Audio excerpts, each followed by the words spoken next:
আমি কোনো লেজেন্ড-টেজেন্ড এগুলি কিছু না। আপনার আমাকে জাস্ট আপনি জিয়া ভাই বললে আমি আরো বেশি খুশি হব। এক লেজেন্ড হিসাবে জি আশরাফ ভাইকে আমরা চিনি। জি আশরাফ ভাইয়ের একটা ভালো আম পারফরম্যান্স বা যাই বলি না কেন, সবকিছুই আছে। জি আশরাফ ভাই যখন এই কাজটা শুরু করল, তখনকার দিনে যে সংগ্রামের এরকম কি আমরা একটু কোনো কিছু একটু আলাদা করে first of all you are giving me a wrong title. আমি কোনো লেজেন্ড-টেজেন্ড এগুলি কিছু না। আপনার আমাকে জাস্ট আপনি জিয়া ভাই বললে আমি আরো বেশি খুশি হব। ওকে, আমি চাই যে সবাইকেই আ সহযোগিতা করতে।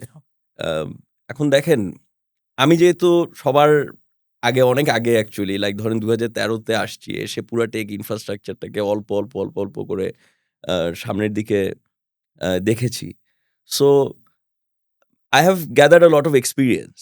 এখন সেই এক্সপেরিয়েন্সটা যদি আমি আরো ৫০ জনকে শেয়ার করতে পারি, রাইট, তাহলে uh you know uh it makes his life or her life easier. Right. তা আমি তো সেটা দেখতে চাই। যেটা আমি হয়তোবা ১ বছরে শিখেছি সেটা যদি আপনি ১ ঘন্টায় শিখে মানে আমার কাছ থেকে জেনে যদি করে ফেলতে পারেন, তো আই এম হ্যাপি দ্যাট আম ১ বছর তো সেভ করলেন আপনি। Right, right.